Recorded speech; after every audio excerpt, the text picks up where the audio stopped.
Hey, what's going on, sports fans? Thank you for coming over to the DFS 5-Pack, where we are talking year-long fantasy football. Hopefully everybody is dealing well with quarantine. If you're watching this video closer to the season, hopefully we're out of it. We don't know what's going on yet. They're opening up bars here in Wisconsin. It seems like a big old mess. Yeah, I mean, it seems like we talked about it a little before. People are just sick of not being able to do anything, and they're just, this is kind of what I was worried about, too, with the whole, isolation and quarantine. In order for it to work, like, the number of people, if it's working, that means that the numbers are obviously going down. And people don't respond to that well because it's almost like, when you start to take a medicine and you feel all better, you're like, oh, I don't need this medicine anymore. When in reality, medicine is what made it better. In reality, the quarantine is what made this not go crazy, if you understand what I'm saying. Yeah, and it's for, if you think about all the weirdo anti-vaxxing moms out there who are like, well, what are the chances my kid's going to get measles? Like, nobody has measles anymore. Like, yeah, because of vaccinations. So, right? I don't know. Exactly. It's the same thing. Kind of, right? It's the same mindset. I don't know a lot about this. I'm not a medical expert. I guess that's the thing that I find funny, though, is all the people on Twitter and Facebook who think like they understand it with no health or medical like training at all whatsoever. This is the way it works. And it's like, how do you know? If like the pandemic experts don't know, what makes you think you're qualified? But I guess that's the internet for you, right? No doubt about it, man. Speaking of the internet, guys, eventually we will get sports back and we'll be playing some DFS. When you do, get an opportunity to go check out Overlay Fantasy Sports, show sponsor over here. There's nothing up right now, but if you're watching this video close to football season, they may have some contests up and ready to rock. But we are here to talk about a young man who was a fantasy letdown to people across the industry last year. Not necessarily his fault, dealt with a little bit of injuries, but mostly dealt with not having a quarterback to play with all year. And that is JuJu Smith-Schuster, ready to rock, number 19 for the 2020 season. Yeah, man. So a guy I was really high on last year. He was high on a lot of people's lists, let a lot of people down, including myself and a couple leagues. Really, the biggest thing, and you touched on it, that hurt him was the lack of quarterback production.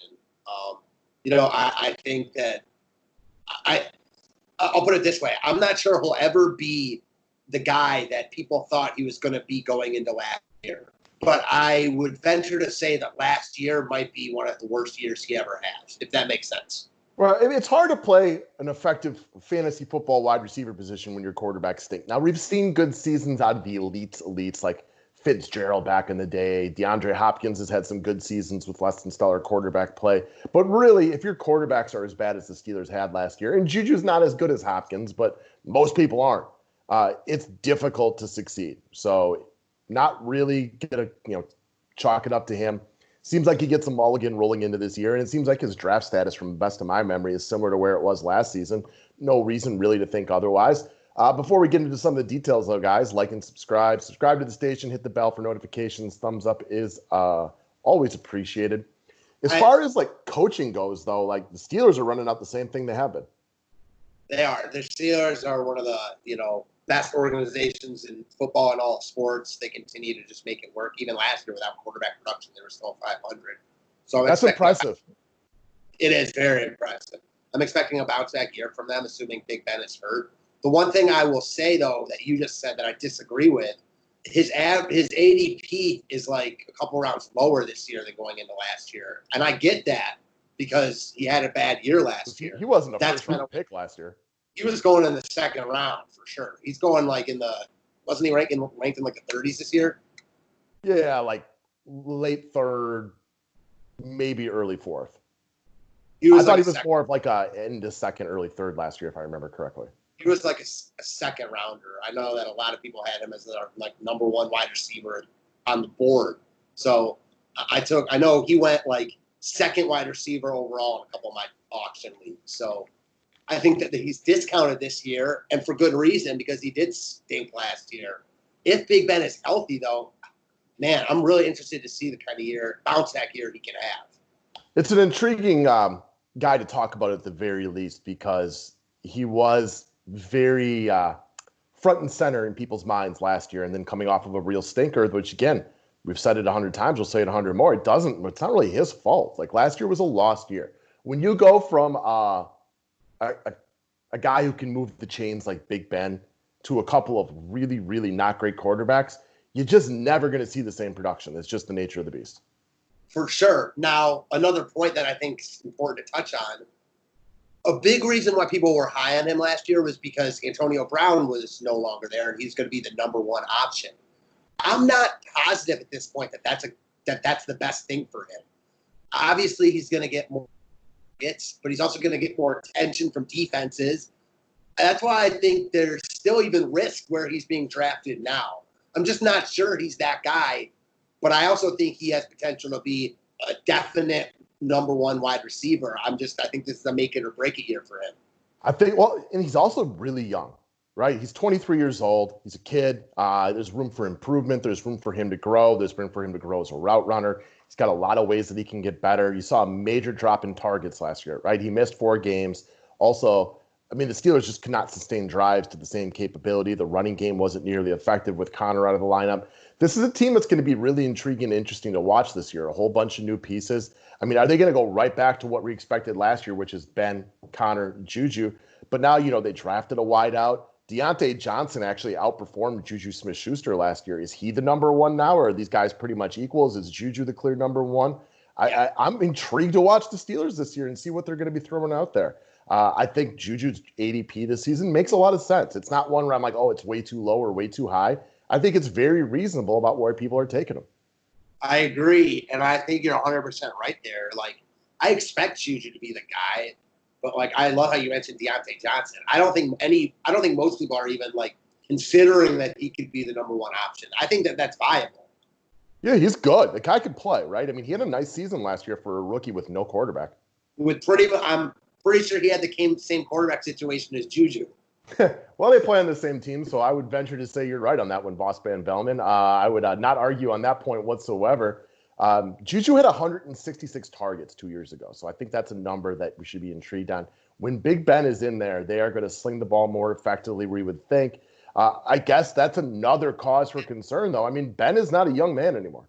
No, it's not. But so it's a cause for concern for more the future than maybe this year. Although, if you don't think Big Ben can stay healthy this year, I get that. For me, though, what I love about that is he trusts JuJu.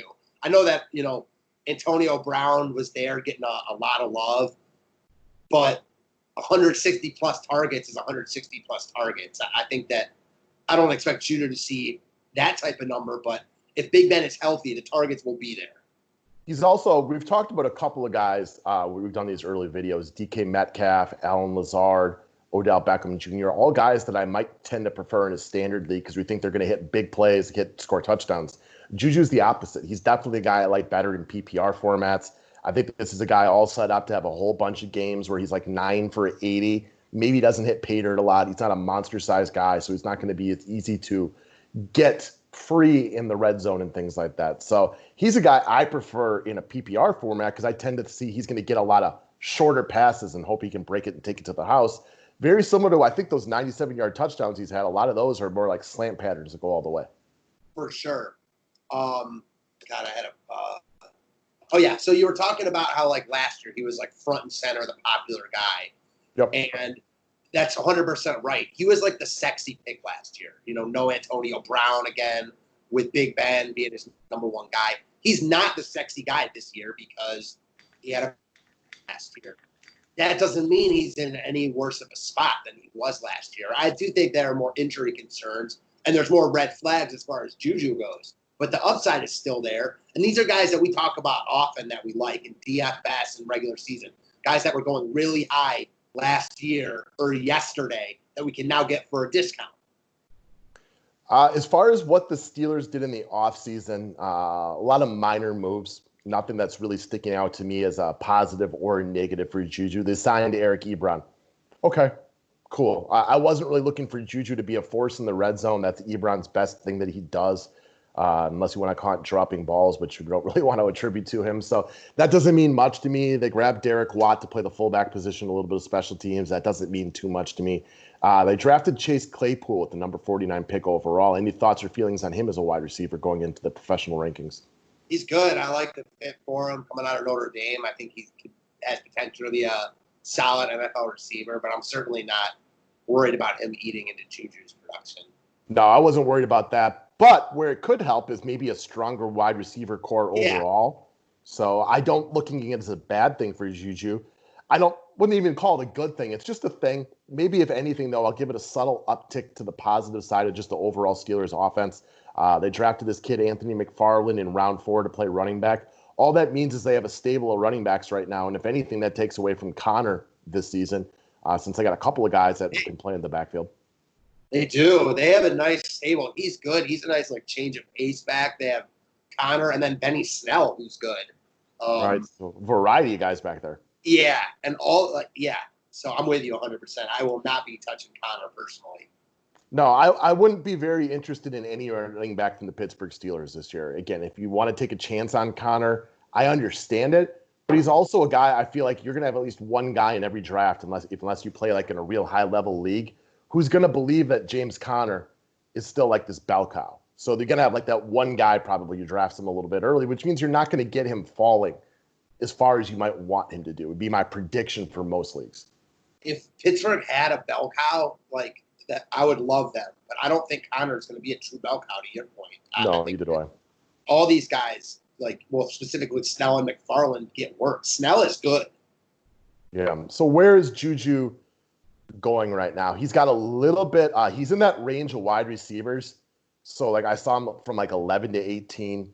Kind of going late 3rd round to anywhere from mid 5th, but mostly kind of in that 30th ranking. So somewhere very early 4th or mid 4th, depending on how many guys are in your league, is where you can expect him to go this year. So I think the big questions, and we've kind of touched on these already, who is Big Ben? When you are, how old Big Ben is, probably 36 would be my guess. You want to look that up for me real quick? Yeah, I'll look it up right now. That's, how he's an older quarterback coming off of an injury that caused him to miss an entire season. He's been running with the rest of the killer bees now for so long. Sorry, he's 38. Okay, so he's up there. He's definitely up there. Any athlete who's that age coming off of a season when they missed a full year, I'm gonna be suspect of until I see it. That doesn't mean he can't still be very good. It just means that if I'm sitting there in the 4th round thinking about who I want, it's JuJu and somebody else close to him, and I'm pretty even. That could be a coin flip reason you might go with the other guy. For sure. So I agree with that point wholeheartedly, but for me, I'm willing to give Big Ben the benefit of the doubt, and I think that goes into how we view Big Ben. I view him slightly higher than you do, and I think that I trust him a little bit more. Obviously, health is something you can never really know, but if they say he's healthy, I'll believe it. And I think that he's the type of guy that, can defy those odds and have a really nice year. Well, health and motivation, because this is a guy that was hinting at retirement a year or two ago.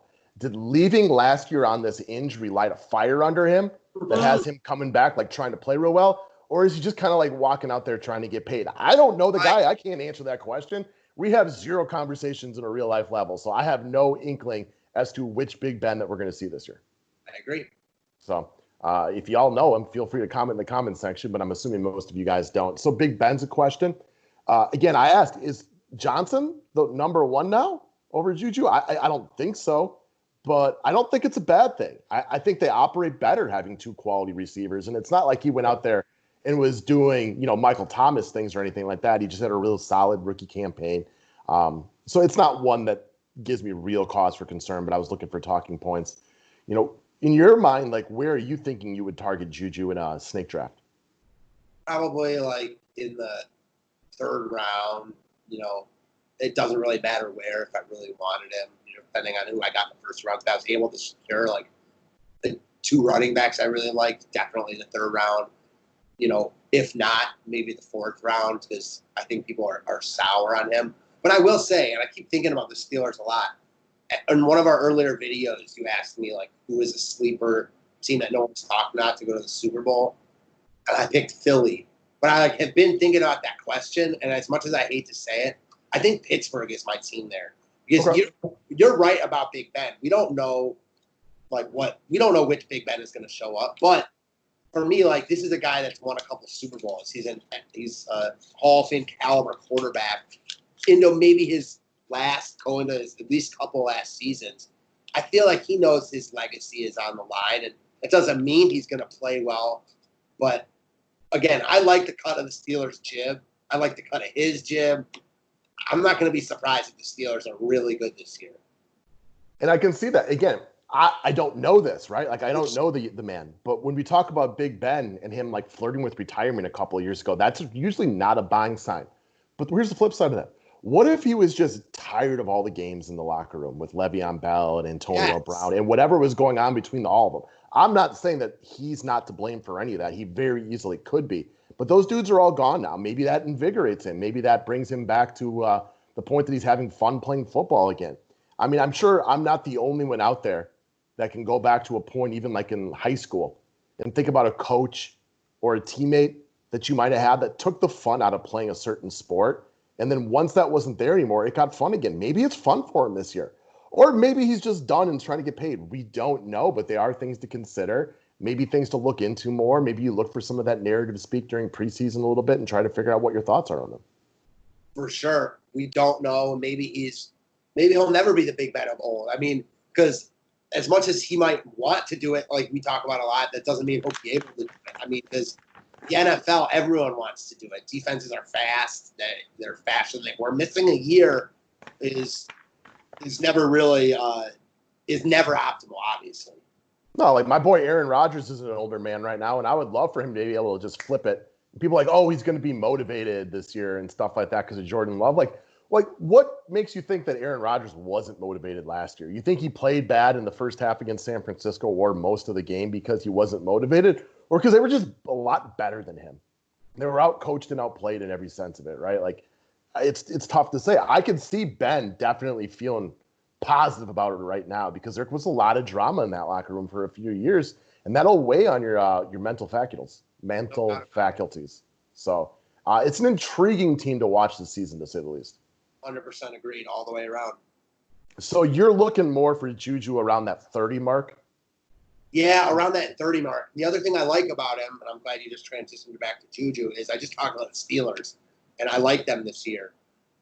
I want a piece of them. I don't need a piece of them because I don't think there's some crazy high-scoring offense, but he is by far their best piece in my opinion. I don't like them as much as you. I get your points, and I wouldn't argue that they could be the third best team in the AFC. I just don't know that I feel the need to get a piece of their offense the way that you do. And I might be more likely to grab Deontay Johnson rounds later personally, but, who knows? I have a feeling that JuJu's one of those guys that there's going to be like one guy in each draft that also kind of feels like you do, and it might reach for him. So I can see why people like him because of the point that you brought up earlier, which was this was a guy going 10 spots earlier last year, and there's nothing different this year. In fact, he's a year older and maybe a year wiser. He could be better. Yeah, so, okay, one thing about Deontay Johnson, and I get that because I was thinking about that also. But I guess the point being, and we don't know, but, I'm not going to be shocked if Deontay Johnson becomes like the number 3 receiver either because last year was without Big Ben. They have no rapport. Maybe they do have rapport, but we just don't know it, It all comes back to the thing we've said over and over again. This is an intriguing team to watch this season, and I'm curious to see where they go, what they do, and how they react to it, because this is we've talked about the AFC having a clear-cut 1-2 in the Chiefs and the Ravens, and then after that, it dips. And I'm not going to lie, man. We talked about their best options, and not that I even poo-pooed this signing, but I think an option for them could potentially be Eric Ebron. Because like you mentioned, he's going to be a big-time red zone target for them. Yeah, I mean, he'll eat into the red zone targets for sure. He's a big dude. He should be effective down there if he had any kind of hands whatsoever. Yeah. I mean, he'd catch double-digit touchdowns more often like he did with Andrew Luck 2 years ago. Exactly. But he doesn't. He has a bit of the dropsies. Anyways, guys, that's JuJu. I think, we agree on a lot of it. I think you see him about a round earlier than I do. But also, those guys all there are all so close, right? I mean, it's not like it's that big of a difference at this point of the draft. When we go from like 30 to 45, I mean, really, these guys are all very, very similar. Yeah, again, if you're doing a snake draft, the difference between drafting him like 32nd or 38th is when you pick, Yep. You might not have the 38th pick. You might be picking 32nd. So if you want him, you're going to have to take him there. Yeah, he's a guy that if you want him, I think these videos help on that, where we talk them through. Like, if you want JuJu, if you believe like Matt does, he's going to have a big season and you have reasons for it, you got to be cognizant of the fact that if you pick 32nd overall, he probably won't be there on the swing back. So you're going to have to make the play for him right there if you're a big believer. Yeah, exactly. Which in essence is why we don't like snake drafts, because it seems like you're always having to reach. And I think auctions are just always the way to go. Yeah. And for anybody who's never done an auction draft, go do a mock draft, and then you're just going to realize, oh, this is better. You get who you want. Last year, I wanted Aaron Jones, right? I was a big Aaron Jones guy. So on an auction draft, I could get him everywhere. You don't get that ability in snake drafts because there might be one guy who believes in them and grabs him 2 rounds before you. If you got to pay for him sometimes, but you get who you want. The big reason people don't like auction drafts is because they've never done them before. Yep. And I get that, because they don't want, like, if they're doing one draft a year, right? Like, they don't want, like, oh, I don't know how to do it, so, like, let's not do it. But learn it, because it's so much better. My biggest argument against auction drafts is they take longer. Right, that's about it. In football, it's not as big of a deal because you're not doing as many guys. Whereas, like in a baseball draft, it takes forever. What's that? People love the draft, so who cares that it takes a long time? You know. Okay, I got 9 of them, and if they're all taking 2.5, 3 hours a piece, it does add up. And if you got kids and a life, which I have kids, not a life, so I mean, it does add up time wise. I understand that. It's just a better format though, and I'm with you 1,000%. The only reason people don't like them, they haven't done them. I have been talking people into auction drafts for over a decade now. And I can tell you that I've had maybe one person be like, it's not as good as Snake. Everybody else is like, that is way better. It's just way better. Not even close. All right, guys. Thanks a lot. Click that thumbs up, and we will see you in a little bit. Thanks, guys.